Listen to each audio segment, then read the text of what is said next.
A few years ago, I traveled to South Korea to teach English. I was living in an apartment which I shared with two Korean girls named Mi Sun and Hwa Young. One night, we went to a nightclub. The two girls and I had some drinks and danced for hours. At the end of the night, we decided to get a taxi home. Outside the nightclub, I waved at the yellow taxi that was passing by. It stopped, and we got inside. I was sitting in the front seat, and my two friends were sitting in the back seat. The taxi driver was an odd fellow. He spoke very good English and began telling us some jokes. He was actually quite funny, and I found myself laughing at everything he said. When I glanced behind me, I noticed that Mi Sun and Hwa Young were not laughing at all. In fact, they were just sitting there, stone-faced, with a really odd expression on their faces. "What's wrong?" I asked. "Why ain't you laughing?" Instead, they sat there in the back seat, staring straight ahead. Suddenly, Hwa Young leaned forward and said something to the taxi driver in Korean. He pulled over to the side of the road, and the two girls got out of the yellow taxi and started walking away quickly. I was puzzled. This wasn't our stop. In fact, we were nowhere near our apartment. I paid the driver and ran after the two girls.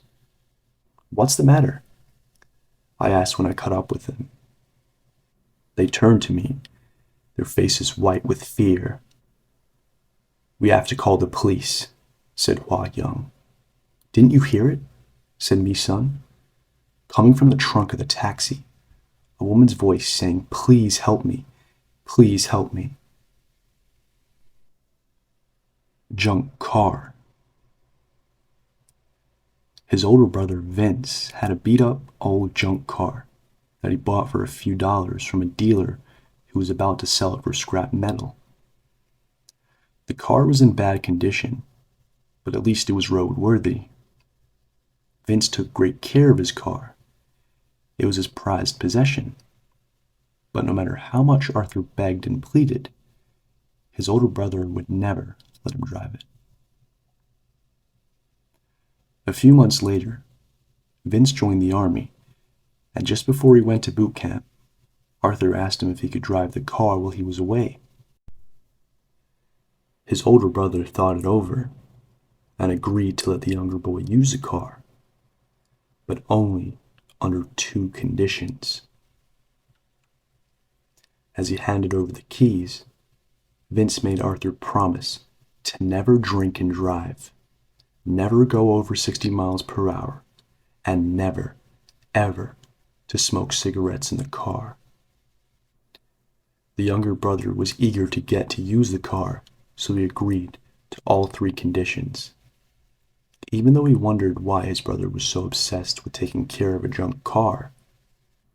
6 months later, Arthur's family received a terrible letter in the mail.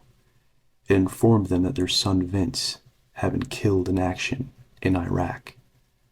Arthur's parents were devastated by the news, but it hit Arthur even harder. He started to go a little crazy.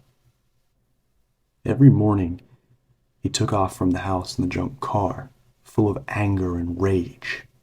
He ditched school, bought alcohol, and just drove and drove, not caring where he headed. And as he drove aimlessly around the countryside, he started drinking and chain smoking. He became reckless, driving as fast as the car could go. One night, as he was driving drunk down a lonely country road, he dropped his cigarette in his lap. He jumped, trying to find the smoldering cigarette butt, and took his eyes off the road. Big mistake. The car hit a slick spot in the road and spun full around twice before the front tire caught and flipped the car over into a ditch. When Arthur woke up, he couldn't remember where he was. He didn't know how long he'd been unconscious, but he could feel something tapping him on the shoulder. Groggily, he looked around and saw his brother. Vince staring at him and yelling over and over, "Get out of my car! Get out of my car!" Confused, Arthur reached in his shirt pocket and took out a cigarette and his lighter. He put the cigarette in his mouth, but his brother leaned over and blew out the flame. Every time he tried to light the cigarette, his big brother blew it out, until eventually Arthur gave up. Then he heard sirens and voices shouting, and someone was dragging him out of the car. They lifted him up, put him on a stretcher, and loaded him into the back of an ambulance. A policeman beside him reached over and yanked the cigarette from his lips. "Son, I wouldn't do that," said the policeman. "When you crashed, the gas tank in your car split open. You're completely drenched in gasoline. If you lit that cigarette, you would have been burnt alive."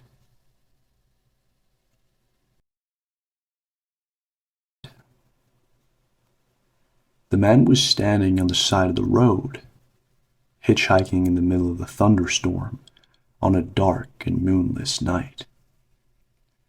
Time passed slowly, and no cars went by. It was raining so hard he could hardly see his hand in front of his face. Suddenly, he saw the headlights of a car approaching over a nearby hill. The car was moving very slowly, approaching and appearing ghost-like in the rain. It slowly and silently crept toward him and then stopped. Wanting a ride real bad, the guy jumped in the car and closed the door. Only then did he realize there was nobody behind the wheel, and no sound of the engine to be heard over the rain. Again, the car crept slowly forward, and the guy was terrified.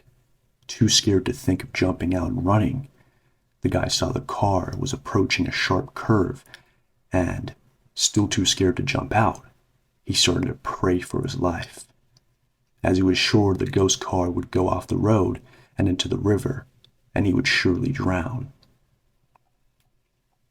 But just before the curve, a shadowy figure appeared at the driver's window, and a ghostly hand reached in and turned the steering wheel, guiding the car safely around the bend. Then, just as silently, the hand disappeared through the window, and the hitchhiker was alone again. Paralyzed with fear, the guy watched the hand reappear every time they reached the curve. Finally, the guy, scared near to death, had all he could take and jumped out of the car and ran to town. Wet and in shock, he went to the nearest bar and told everybody about his supernatural experience. A silence enveloped the room, and everybody got goosebumps when they realized the guy was telling the truth about the strange car and the ghostly hand that guided it on its way. Just then, two men walked into the bar. They were dripping wet, and they took off their rain gear. They looked around the room. Their eyes came to rest on the hitchhiker. "Look," said one of the men. "There's the idiot who jumped into our car, and we were pushing it in the rain."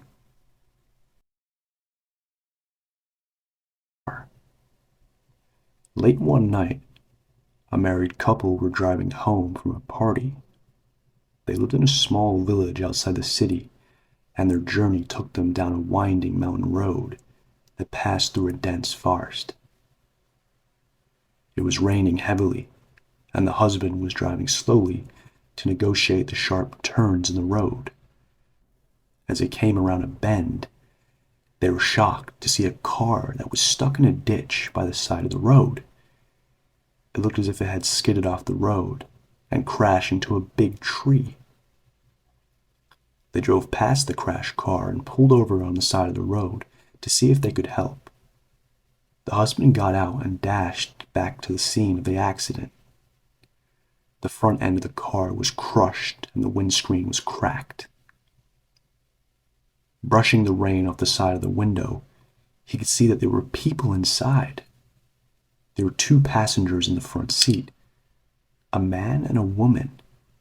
They were covered in blood, and their heads were hanging limp on their shoulders.